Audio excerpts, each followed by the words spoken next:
আসসালামু আলাইকুম রহমতুল্লাহ। আজকের বিষয় হচ্ছে কতক আমল মানুষকে জাহান্নামে থেকে ঢাল হিসাবে রক্ষা করবে। সেই আমলগুলি সম্পর্কে আপনাদের সামনে তুলে ধরব ইনশাআল্লাহ তাআলা। আমি আপনাদের সম্মুখে সূরাতুল আহজাবের 42 নম্বর আয়াত, সূরা বাকারার 152 নম্বর আয়াত, এরপরে সূরা আল ইমরানের 41 নম্বর আয়াত, সূরা আরাফের 55 নম্বর আয়াত এবং ইবনে মাজা বর্ণিত 38-27 নম্বর হাদিস, তিরমিজি বর্ণিত 21-39 নম্বর হাদিস, বুখারী বর্ণিত 31-18 নম্বর এবং 98 নম্বর হাদিস, বুখারী 6405 নম্বর হাদিস, বুখারী 6306 নম্বর হাদিস, এইভাবে 20-25টি হাদিস এবং 8-10টি আয়াতকে কেন্দ্র করে আজকে আমার এই সংক্ষিপ্ত খুতবা সমাপ্ত করব ইনশাআল্লাহ তাআলা। আল্লাহ তাআলা মানুষদেরকে সৃষ্টি করেছেন একমাত্র তাঁর ইবাদত বান্দেগি করার জন্য। যেমন সূরা জারিয়াতের 56 নম্বরে আল্লাহ তাআলা বলতেছেন, ওমা খালাকতুল জিন্না ওয়াল ইনসা ইল্লা লিয়াবুদুন, আমি জিন এবং ইনসানকে একমাত্র আমার ইবাদতের উদ্দেশ্যেই আমি সৃষ্টি করেছি। তাহলে ইবাদত করার জন্যই মূলত আমাদেরকে আল্লাহ তাআলা কি করেছেন? সৃষ্টি করেছেন। এই জন্য কতক আমল যেগুলো সারাদিন আমরা পাঠ করে থাকি, সকাল সন্ধ্যায় রাত্রে যখনই আমরা সুযোগ পাই তখন আল্লাহ তাআলার মহিমা গুণকীর্তন আমরা কি করে থাকি। আল্লাহ তাআলা সূরা আহজাবের 42 নম্বরে আল্লাহ তাআলা সেটাই বলতেছেন, ওয়াসাব্বিহুহু বুকরাতাও ওয়া আসীলা, তোমরা সকাল এবং সন্ধ্যায় কি করো? আল্লাহর গুণকীর্তন করো, আল্লাহর জিকির আজকার করো, তাসবিহ তাহলিল পাঠ করো। এটি আল্লাহ তাআলা নির্দেশ দিচ্ছেন। এরপরে আল্লাহ তাআলা সূরা বাকারার 152 নম্বর আয়াতে বলতেছেন, ফাযকুরুনি আযকুরকুম, তোমরা আমাকে স্মরণ করো, তোমরা আমার জিকির আজকার করো, তাহলে আমিও তোমাদেরকে স্মরণ করব। তারপর বলা হচ্ছে যে আল্লাহ তাআলা বলতেছেন, ফাযকুরুনি আযকুরকুম ওয়াশকুরু লি ওয়ালা তাকফুরুন, এবং তোমরা আমার শুকরিয়া জ্ঞাপন করো এবং আমার সাথে তোমরা কুফরি করিও না। এটি সূরা বাকারার 152 নম্বর আয়াত। এরপরে আল্লাহ তাআলা সূরা আল ইমরানের 41 নম্বর আয়াতে আল্লাহ তাআলা বলতেছেন, উযকুর রাব্বাকা কাসীরা ওয়াসাব্বিহ বিল আশি ওয়াল ইবকার। আল্লাহ তাআলা বলতেছেন যে তোমার রবের বেশি বেশি করে তুমি কি করো? তাসবিহ পাঠ করো, জিকির আজকার করো সকাল এবং সন্ধ্যায়। এরপরে আল্লাহ তাআলা বলছেন, উদউনি আস্তাজিব লাকুম, তোমরা কি করো? আমার নিকটে দোয়া করো, তোমাদের দোয়া আমি কবুল করব। সূরা মুমিন এর 60 নম্বর আয়াত। এরপরে আল্লাহ তাআলা সূরা বাকারার 146 নম্বর আয়াতে বলতেছেন, ইজা সাআলাকা ইবাদি আন্নী ফাইন্নী কারীবুন উজিবু দাওয়াতাদ দাঈ ইজা দাআনি।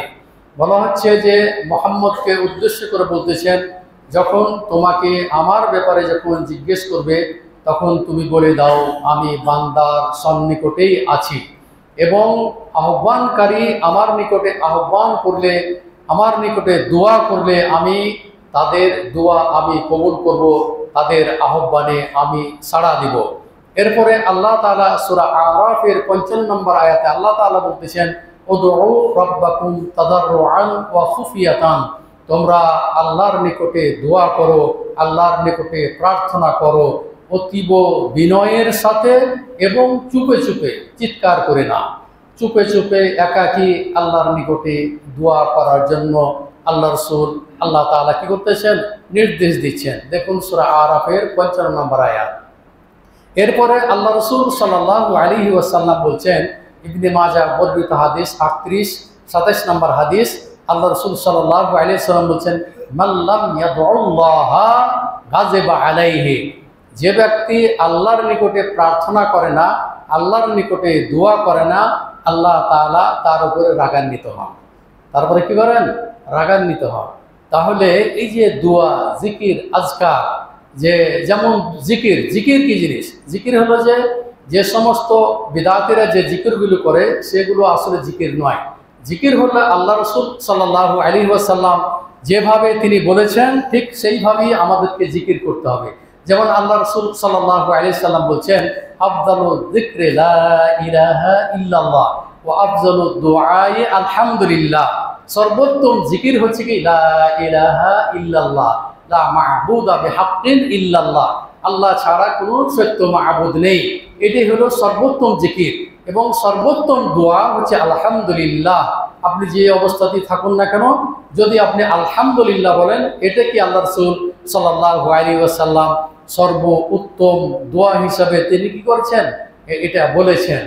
এবং আপনারা জানেন যে আল্লাহ রাসূল সাল্লাল্লাহু আলাইহি ওয়াসাল্লাম, মানুষ মনে করে যে আমার তাকদিরে যা লেখা আছে সেটাই ঘটবে, কি দরকার ইবাদত বন্দিগি করার, এত কষ্ট করে ইবাদত বন্দি করার কি দরকার।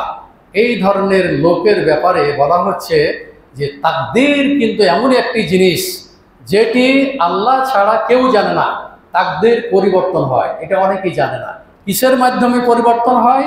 যেমন রাসূলুল্লাহ সাল্লাল্লাহু আলাইহি ওয়াসাল্লাম কবরের আযাবের ব্যাপারে তিনি বলতেছেন, যখন ফেরেশতাদ্বয় যখন আসবে কবরে, তখন মাইয়্যিতকে উঠিয়ে বসাবে, তারপরে তখন বলবে উনজুর ইলা মাকআদিকা মিনান নার, তুমি তোমার যে জায়গা নির্ধারণ করা হয়েছিল এই জাহান্নাম, তুমি এই জাহান্নামটা একবার দেখে নাও। বলছে উনজুর মানে তুমি লক্ষ্য করো, উনজুর মাকআদাকা মিনান নার, তুমি তোমার স্থান জাহান্নাম ছিল এটা তুমি দেখে নাও।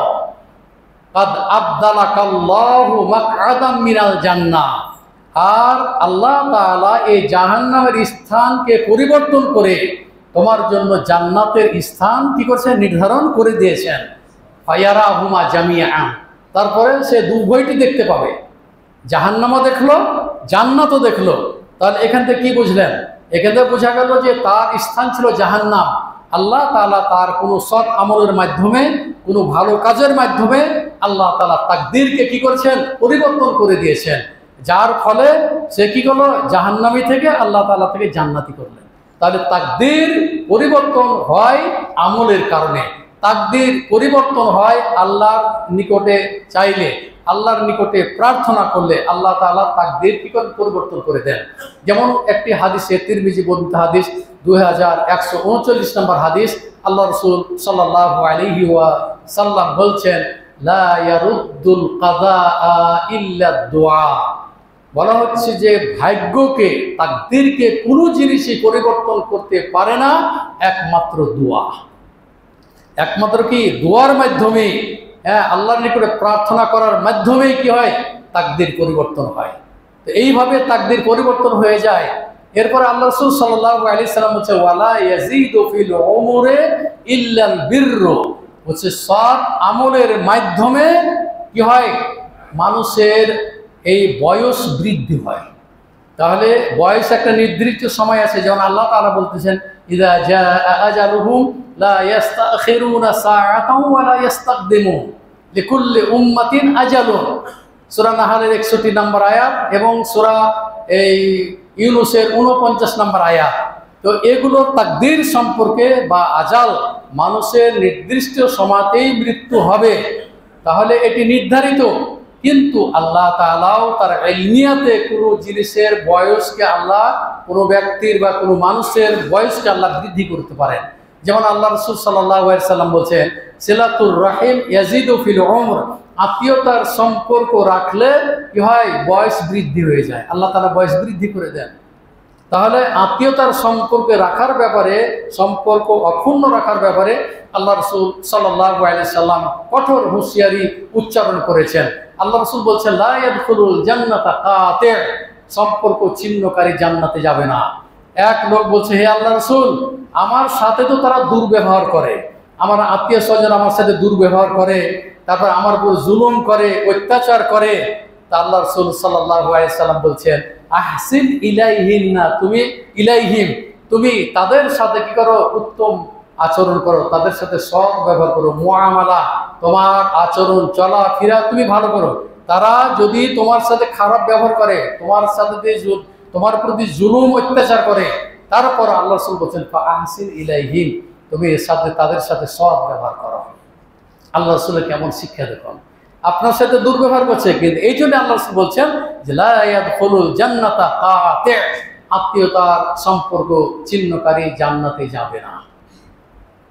আল্লাহ রাসূল সাল্লাল্লাহু আলাইহি ওয়াসাল্লাম বিশেষ করে আত্মীয়তার সম্পর্ক ছিন্ন হয় কয়েকটি কারণে। একটি হলো যে পিতা যিনি অভিভাবক, দায়িত্বশীল, এই দায়িত্বশীল যদি ছেলে মেয়েদের মধ্যে যদি ইনসাফ কায়েম করতে না পারে, তখনই পরিবারের মধ্যে দ্বন্দ্ব লাগে। দেখা যায় যে জমি, যে মিরাস বন্টনের ক্ষেত্রে এখানে কিন্তু দেখা যায় আমাদের দেশে, আমাদের সমাজে মানুষের মধ্যে কিন্তু এটি আছে, ইনসাফ ভিত্তিক জমি জমা ছেলে মেয়েদের মাঝে বন্টন করে না। অথচ জমি বন্টন ক্ষেত্রে কম বেশি যদি করেন, আপনি জেনে শুনে যদি আপনি মেয়েদেরকে ফাঁকি দেন, ছেলেদেরকে আপনি ভালো ভালো জমি দেন, মেয়েদেরকে আপনি খারাপ জমি দেন, এইভাবে যদি আপনি এই জীবদ্দশায় যদি আপনি এটা করে যান, বা মরার পরেও যদি আপনি আগেও যদি এদেরকে লিখে যান, তা আল্লাহ রাসূল সাল্লাল্লাহু আলাইহি ওয়াসাল্লাম বলছেন যে এই ধরনের লোক যারা মেয়েদেরকে ঠকিয়েছে, নিজের পরিবারকে ঠকিয়েছে, ছেলেদেরকে ভালো ভালো জমি দিয়েছে, এইরূপ যদি কেউ করে থাকে বা অন্যায়ভাবে কাউরে জমি যদি গ্রাস করে থাকে, আল্লাহ রাসূল সাল্লাল্লাহু আলাইহি ওয়াসাল্লাম বলছেন মান আখাযা শিবরাম মিনাল আরদি যুলমান ফাইন্নাহু ইতাওয়াকুহু ইয়াওমাল কিয়ামাতি ইলা সাবঈ আরদিন। বুখারীর হাদিস, 54 নম্বর হাদিস। আল্লাহ রাসূল সাল্লাল্লাহু আলাইহি ওয়াসাল্লাম বলছেন কেউ এই জমি জমার ব্যাপারে যদি কেউ অন্যায় করে, এমনকি এক বিঘত হাত জমিও যদি কম বেশি করে অন্যায়ভাবে, তো বলা হচ্ছে কিয়ামতের দিন 7 তবক জমিন তার কাঁধে ঝুলিয়ে দেওয়া হবে।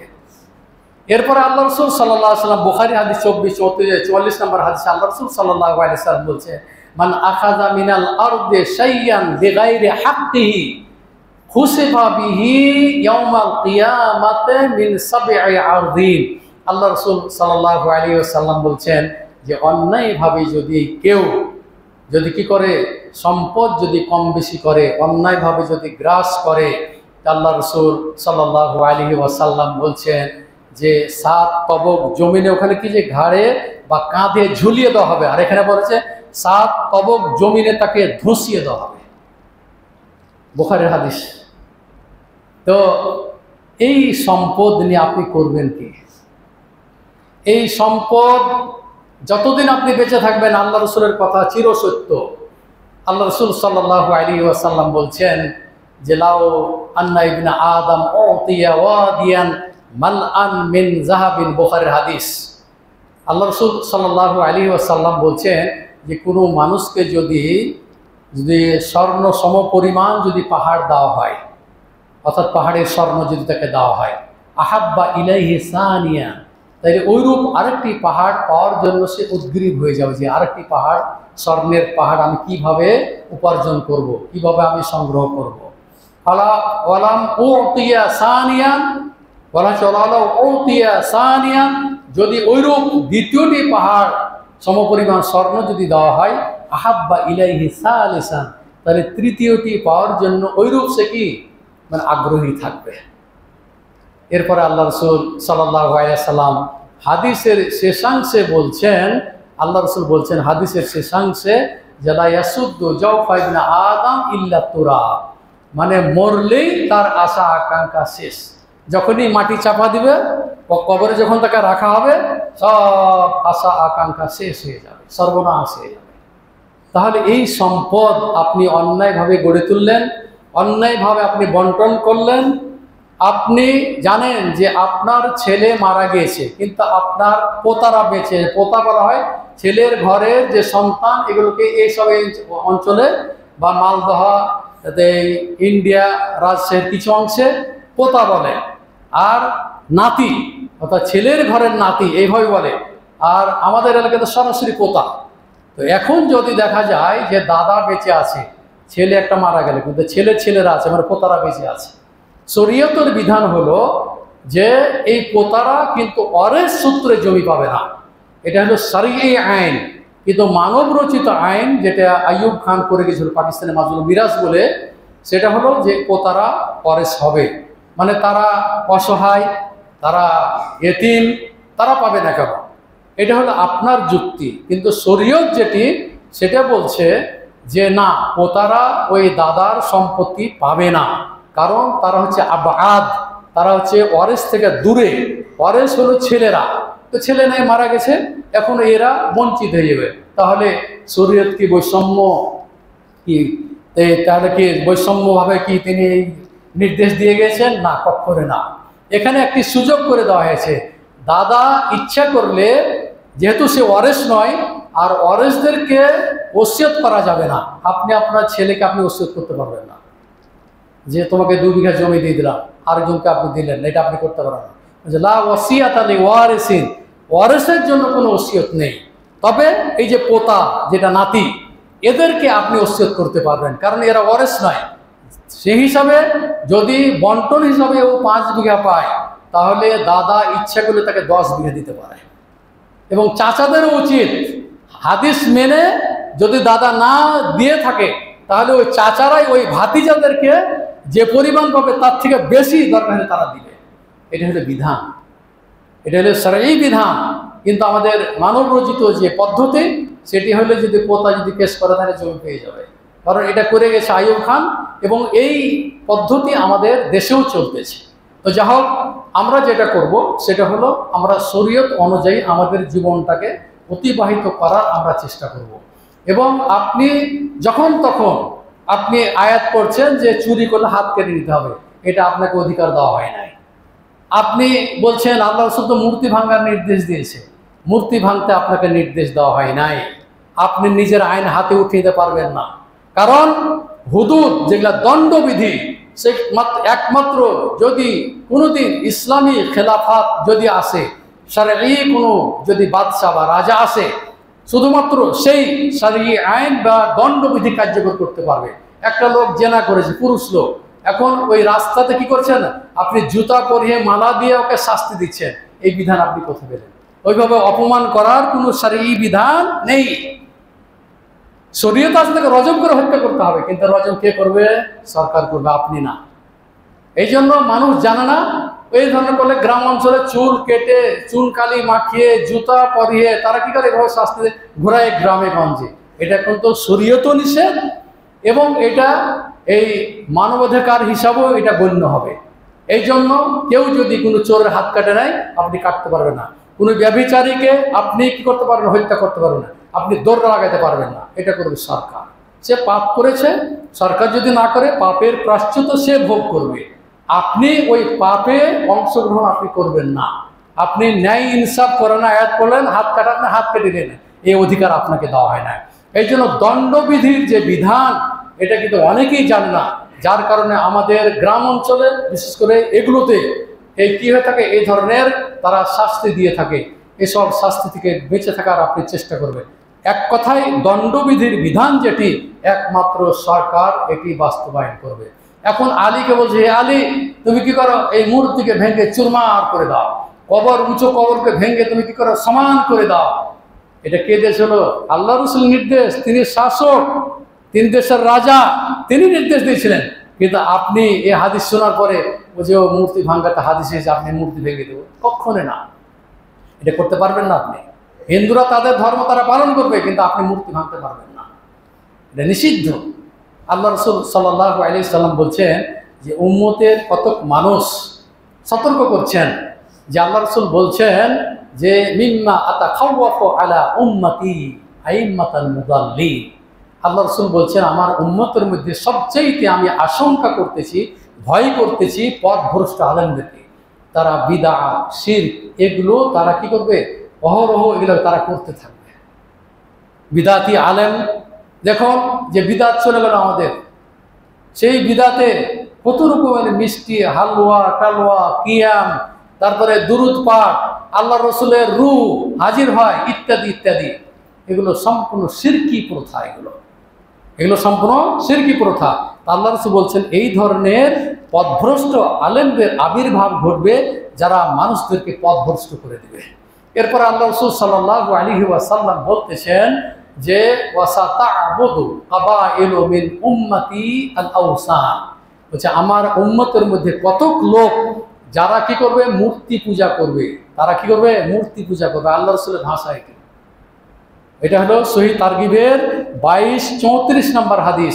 আল্লাহ রাসূল সাল্লাল্লাহু আলাইহি ওয়াসাল্লাম বলছেন তা'বুদু কাবাইলু মিন উম্মতি আল আওসান, বলা হচ্ছে আমার এই উম্মতের কতক লোক তারা মূর্তি পূজা করবে। কিভাবে মূর্তি পূজা করবে? মূর্তি পূজা যখন আপনার বাড়িতে এখন মূর্তিতে ভরপুর, আপনার সোফা সেটে মূর্তি কিনে আপনি রাখছেন, সোফা সেটে আপনি শোকেসের মধ্যে আপনি মূর্তি রাখছেন, আপনার বাড়িতে রহমতের ফেরেশতা প্রবেশ করবে না। তারপরে দোকানে মূর্তি না রাখলে কাপড় বিক্রি হবে না, ভরপুর দোকানপাটে মূর্তিতে ভরপুর। আল্লাহ রাসূলের দেখুন বাণী, আল্লাহ রাসূল বলছেন যে আমার উম্মতের কতক লোক যারা মূর্তি পূজা করবে। আর যাদের বাড়িতে মূর্তি আছে, আল্লাহ রাসূল সাল্লাল্লাহু আলাইহি ওয়াসাল্লাম বলছেন যে লা তাদখুলুল মালাইকাতু বাইতান ফীহি কালবুন ওয়ালা তাসাবির, যে বাড়িতে কুকুর এবং যে বাড়িতে মূর্তি আছে সেই বাড়িতে রহমতের ফেরেশতা প্রবেশ করবে না। এখন প্রশ্ন থাকলো, আপনি বলবেন যে তাহলে পাহারাদার কুকুর কি হবে? পাহারাদার কুকুর বা কাল মুআল্লাম তা আল্লাহ রাসূল পুষতে বলেছেন, হ্যাঁ, বাড়ি সংরক্ষণের জন্য কুকুর পুষতে বলেছেন, ঠিক আছে, হাদিসে আছে, কিন্তু তাদের ব্যবস্থাপনা থাকে বাইরে, কুকুরের জায়গা আলাদা জায়গাতে করতে, বাড়ির বাইরে করতে হবে। যদি বাড়ির ভিতরে রাখেন তাহলে আপনার বাড়িতে রহমতের ফেরেশতা প্রবেশ করবে না। তাহলে দেখুন মূর্তি পূজাটা কিভাবে হচ্ছে। এরপরে আল্লাহ রাসূল সাল্লাল্লাহু আলাইহি ওয়াসাল্লাম হাদিসের শেষাংশে বলছেন ওয়াসাতালহাকু কাবাইলু বিল উম্মতি বিল মুশরিকিন, বলেছে আমার উম্মতের কতক ছেলেরা, কতক যুবকেরা, কতক মানুষ তারা কি করবে হিন্দুদের সাথে মিশে গিয়ে তারা কি করবে তাদের সাথে অংশগ্রহণ করবে তাদের উৎসবে। যেমন দেখুন সামনে পূজা আসছে, আমাদের মুসলমানদের ছেলেরা এরাই কিন্তু দেখবেন যে ওই মূর্তি পূজা দেখতে যায়, ডুবোতে যায়, তার মানে এখানে পাপ কাজে অংশগ্রহণ করতে যাচ্ছে। বলছে আল্লাহ তাআলা সূরা মায়েদার 2 নম্বর আয়াতে আল্লাহ তাআলা বলছেন তাআওয়ানু আলাল বিররি ওয়াত তাকওয়া ওয়ালা তাআওয়ানু আলাল ইসমি ওয়াল উদওয়ান, তোমরা সৎ কাজ এবং যেগুলা নেকির কাজ সেগুলোতে তোমরা প্রতিযোগিতা করো, কিন্তু অন্যায় কাজে তোমরা সহযোগিতা করিও না। সুতরাং আপনারা যারা আমার বক্তব্য শুনছেন, যে যুব সমাজ তোমরা আমার বক্তব্য শুনছো, তোমরা জেনে রাখো যে মূর্তি পূজা এটা হলো হিন্দুদের, এটি একটি ইবাদত, তারা করবে, কিন্তু তুমি ওখানে গিয়ে ভিড় জমিয়ে সেখানে গিয়ে আনন্দ উৎফুল্ল হয়ে তাদের সাথে তারা ঢোল ঢাল বাজিয়ে তারা কি করতেছে, ঢোল ঢাক বাজিয়ে তারা উৎসব করতেছে, আর তুমি ওই সেই উৎসবে তুমি কি করতেছো, অংশগ্রহণ করতেছো। এই যুবক, তুমি একজন মুসলমান, তোমার ভিতরে মুসলমানের রক্ত আছে, তোমার কাজ হবে আল্লাহ এবং আল্লাহর রাসূলের বিধানকে তোমার জীবনে বাস্তবায়ন করা। তুমি এগুলো ছেড়ে দাও। তুমি অ্যান্ড্রয়েড মোবাইল সারা রাত দেখে তুমি পরীক্ষায় তুমি ফেল করো না। তুমি দেখো আল্লাহ রাসূল সাল্লাল্লাহু আলাইহি সাল্লামের হাদিসটি তুমি স্মরণে রেখো। আল্লাহ রাসূল বলছেন মাসালুল জালিসিস সালিহ ওয়াসু, আল্লাহ রাসূল বলছেন, আমাদের প্রবাদও আছে যে সৎসঙ্গে স্বর্গবাস, অসৎ সঙ্গে সর্বনাশ। সৎসঙ্গ যদি হয় তাহলে আলহামদুলিল্লাহ স্বর্গবাস, আর যদি অসৎ সঙ্গে অর্থাৎ বন্ধু যদি খারাপ হয় তাহলে তোমাকে ধ্বংস করে দিবে। দেখা যায় কতক যুবক, 5-6 জন যুবক এবং যুবতীরাও দেখা যাচ্ছে রাস্তাঘাটে বসে সবার হাতে অ্যান্ড্রয়েড মোবাইল, এবং তারা দেখতেছে এবং অনেক রকম অশ্লীল যেগুলো ছবি মূর্তি আরও অনেক কিছু গান বাজনা এগুলো তারা দেখতেছে। পক্ষান্তরে আর এক বন্ধু সে কি করতেছে, ওখানে বসে আছে কোরআন শুনতেছে, নাহলে কোনো আলেমের বক্তৃতা শুনতেছে, মানে ভালো কাজ। সালাতের যখন টাইম হচ্ছে তখন বলছে চলো যাই সালাত আদায় করা আছে। এরা হলো কি সৎ বন্ধু, এগুলো সৎ সঙ্গে সর্ববাস। আল্লাহ রাসূল সেটাই বলছেন যে মাসালুল জালিসি সালেহ ওয়া সুয়ে, সৎ সঙ্গ এবং অসৎ সঙ্গের দৃষ্টান্ত হচ্ছে ওই আতর বিক্রেতার ন্যায়, কাহামিলিল মিস্ক, বলছে ওই আতর বিক্রেতার ন্যায়, যে আতর বিক্রেতা ইম্মা আইয়ুহাদিয়াকা, যিনি কি করছেন আপনাকে একটা আতর দিচ্ছেন, উপহার হাদিয়া দিচ্ছেন, আও তাবতা মিনহু, অথবা আপনি আতর কিনে নিচ্ছেন। দুইটা, একটা হলো আপনাকে হাদিয়া দিবে, দ্বিতীয় হলো আপনি ক্রয় করবেন। তৃতীয় হলো যে যদি আপনি হাদিয়া নাও পান, ক্রয় যদি না করেন, তাজিদু মিনহু রিহান তাইয়্যিবাতান, কমসে কম আপনি তার কাছ থেকে সুগন্ধি পাবেন। তাহলে দেখুন সব কিছুই ভালো হলো, আপনি হাদিয়া পেলেন, অথবা আপনি ক্রয় করলেন, অথবা আপনি কি সুগন্ধি পেলেন। এরপরে পক্ষান্তরে নাফিকুল গীর, অসৎ সঙ্গের দৃষ্টান্ত, ওই কামারের দৃষ্টান্ত, যে কামার হাফর দিয়ে যখন ওই লোহা পুড়ায় তখন আইয়ুহরিকা সিয়াবাকা ইম্মা আইয়ুহরিকা সিয়াবাকা, হয় তোমার অগ্নি স্ফলঙ্গে তোমার কাপড়কে পুড়িয়ে দেবে, অথবা আউ তাজিদা মিনহু রিহান খাবিসাতান, কমসে কম আপনি ওখানকে ধোঁয়ার দুর্গন্ধ পাবেন। মানে সবগুলি খারাপ। আপনার আগুন দিয়ে আপনার কাপড় পুড়িয়ে দিল, আপনি কি করলেন? আপনি দুর্গন্ধ ধোঁয়া আপনি সেখানে গ্রহণ করলেন। তো যুব সমাজের উদ্দেশ্যে বলছিলাম যে তোমরা তোমাদের জীবনকে রাসূলের জীবনের সাথে তোমরা তৈরি করো, তার আদর্শে তোমরা আদর্শবান হও। আপনারাও যারা আছেন অভিভাবক, আপনাদের ছেলে মেয়েদেরকে সুন্দর ঢাঁচে আপনারা তৈরি করুন। মা বোন যারা এসেছেন আমার বক্তব্য শুনছেন, আপনাদেরও উচিত হবে আপনি নিজে আপনার কন্যাদেরকে, আল্লাহ তাআলা সূরা তাহরিমের 6 নম্বর আয়াতে বলছেন, ও আনফুসাকুম ওয়া আহলিকুম নারা, তুমি নিজে এবং তোমার পরিবারকে জাহান্নাম থেকে বাঁচাও। সুতরাং আপনি নিজে বাঁচুন, পরিবারকে জাহান্নাম থেকে বাঁচার চেষ্টা করুন। এবং নারীদের ব্যাপারে আল্লাহ রাসূল সাল্লাল্লাহু আলাইহি সাল্লাম বলছেন, ইন্নাল মারআতা ইজা সাল্লাত খামসাহা ওয়া সামাত শাহরাহা ওয়া আহসানাত ফারজাহা ওয়া আতাআত বা'লাহা ফালতাদখুল মিন আইয়ি আবওয়াবিল জান্নাতি শাআত।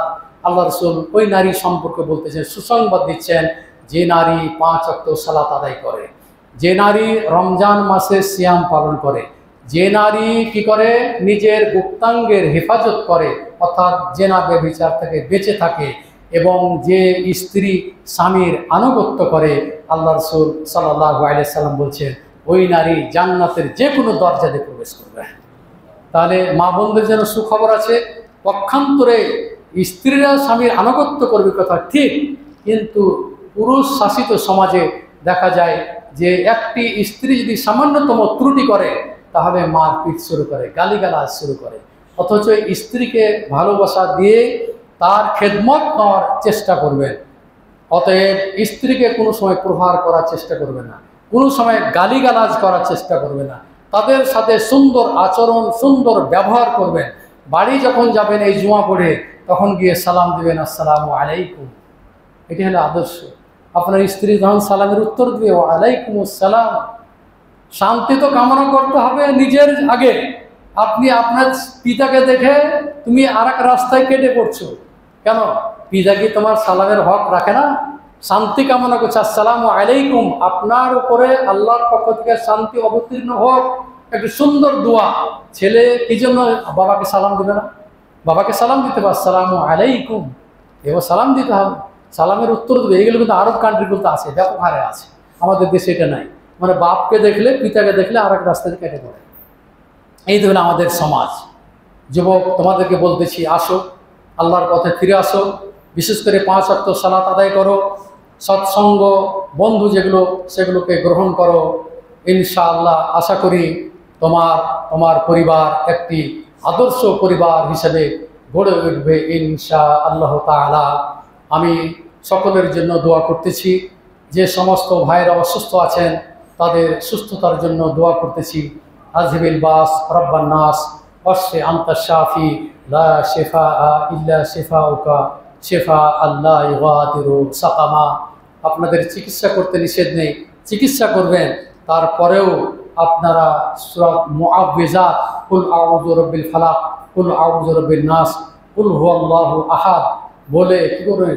শরীরে ফু দিয়ে মাসা করবেন, যেমনভাবে আল্লাহ রাসূল সাল্লাল্লাহু আলাইহি সাল্লাম মাসা করেছিলেন। কেউ যদি পরিবারের মধ্যে অসুস্থ হয় তাহলে সূরা নাস, ফালাক, ইখলাস পড়ে ফু দিয়ে, হা দিয়ে ওরা কী করেন? মাসা করে দিবেন।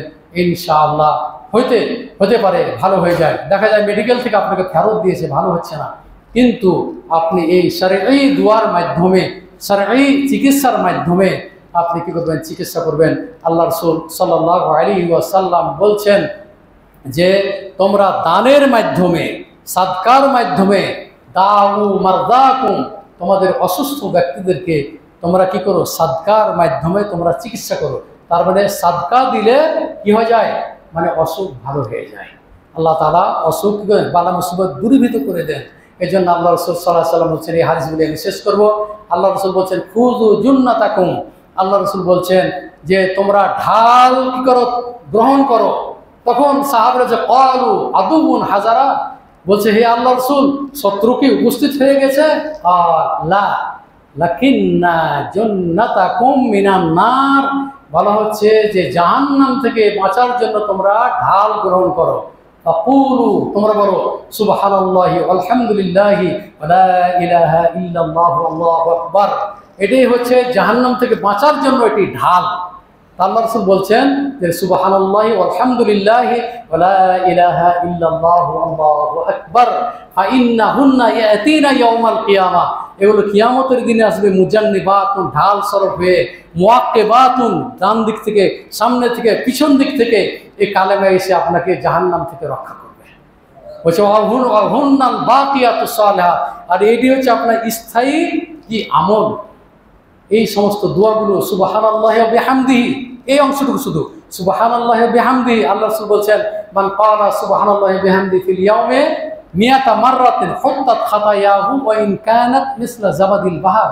আল্লাহ রাসূল সাল্লাল্লাহু আলাইহি ওয়াসাল্লাম বলছেন, বুখারীর হাদিস, আল্লাহ রাসূল বলছেন কেউ যদি সুবহানাল্লাহি ওয়া বিহামদিহি এই অংশটুকু কেউ যদি দিনে 100 বার পাঠ করে, হুত্তাত খাতায়াহু ওয়া ইন কানাত মিসলা জাবাদিল বাহর, সাগরের ফেনা রাশির ন্যায় আল্লাহ তাআলা পাপ মোচন করে দেবেন, মাফ করে দেবেন। কোনটা কি বললাম? সুবহানাল্লাহি ওয়া বিহামদিহি, সুবহানাল্লাহি বিহামদিহি, সুবহানাল্লাহ আযীম, এটা বুখারীর শেষ হাদিস, তার ফজিলত আলাদা। সে দুইটি কালেমা আল্লাহর নিকট প্রিয়, জবানে পড়তে হালকা কিন্তু দাড়ি পাল্লায় ভারী। সেটা কি? সুবহানাল্লাহি ওয়া বিহামদিহি সুবহানাল্লাহিল আযীম, বুখারীর 7275 নম্বর হাদিস, বুখারীর শেষ হাদিস। এরপরে আল্লাহ রাসূল সাল্লাল্লাহু আলাইহি ওয়াসাল্লাম বলেন লা হাওলা ওয়ালা কুওয়াতা ইল্লা বিল্লাহ, তোমরা লা হাওলা ইল্লা কুওয়াতা পড়ো, লা হাওলা ওয়ালা কুওয়াতা ইল্লা বিল্লাহ, হিয়া কানজুম মিন কুনুজিল জান্নাহ, এটি হলো জান্নাতের একটি ধনভাণ্ডার। তা আপনি কি চান না জান্নাতের ধনভাণ্ডার? আল্লাহ রাসূল বলেন সুবহানাল্লাহিল আযীম ওয়া বিহামদিহি, একটু শব্দ উল্টো পাল্টা, এটা হলো তিরমিজি বর্ণিত হাদিস। আল্লাহ রাসূল সাল্লাল্লাহু আলাইহি ওয়াসাল্লাম বলেন কেউ যদি বলে সুবহানাল্লাহিল আযীম ওয়া বিহামদিহি বুরিসাত লাহু নাখলাতুন ফিল জান্নাহ, জান্নাতের মধ্যে তার জন্য একটা খেজুরের গাছ রোপণ করা হবে। তাহলে এই জন্য আল্লাহ রাসূল সাল্লাল্লাহু আলাইহি ওয়াসাল্লাম, আল্লাহ তাআলা বলতেছেন যে তোমরা সকালে, দুপুরে, রাতে আল্লাহর জিকির আজকার করো, আর এই জিকির আজকারই আপনাকে বিপদ মুক্ত করবে, আর জিকির আজকারই আপনাকে বিপদ মুক্ত করবে এবং কিয়ামতের দিন এটি ঢাল স্বরূপ হয়ে জাহান্নাম থেকে আপনাকে রক্ষা করবে। হে মহারব্বুল আলামিন, দোয়া করি আপনাদের জন্য, সকল ভাইদের জন্য যারা অসুস্থ আছেন, লা বা'সা তাহুরুন ইনশাআল্লাহু তাআলা, এবং যারা নিকট আত্মীয় কবরে শায়িত আছেন, মারা গিয়েছে, সকলের আত্মীয় স্বজনের জন্য দোয়া করতেছি। হে মহারব্বুল আলামিন, তুমি তাদেরকে কবর আযাব থেকে রক্ষা করো। আল্লাহ, তুমি তাদেরকে জাহান্নাম থেকে রক্ষা করো। আল্লাহ, তুমি তাদেরকে জান্নাতুল ফিরদাউস নসিব করো। আপনাদের এই মাদ্রাসা, আপনাদের এই মসজিদ প্রতিষ্ঠান আপনাদের দানের মাধ্যমে চলে, সুতরাং আপনাদের দানের হাত সম্প্রসারিত করবেন এবং এই মাদ্রাসাকে টিকিয়ে রাখার চেষ্টা করবেন। দোয়া করে আপনাদের সম্পদের জন্য যারা এই মাদ্রাসা মসজিদে দান করেছেন, আল্লাহ যেন আপনাদের দানগুলি যেন কবুল করে নেন। রব্বানা আতিনা ফিদ দুনিয়া হাসানা ওয়া ফিল আখিরাতি হাসানা ওয়া কিনা আযাবান নার। রব্বানা তাকাব্বাল মিন্না ইন্নাকা আনতাস সামিউল আলিম ওয়া তুব আলাইনা ইন্নাকা আনতাত তাওয়াবুর রহিম। اللهم صل على محمد وعلى آل محمد كما صليت على إبراهيم وعلى آل إبراهيم إنك حميد مجيد. اللهم بارك على محمد وعلى آل محمد كما باركت على إبراهيم وعلى آل إبراهيم إنك حميد مجيد.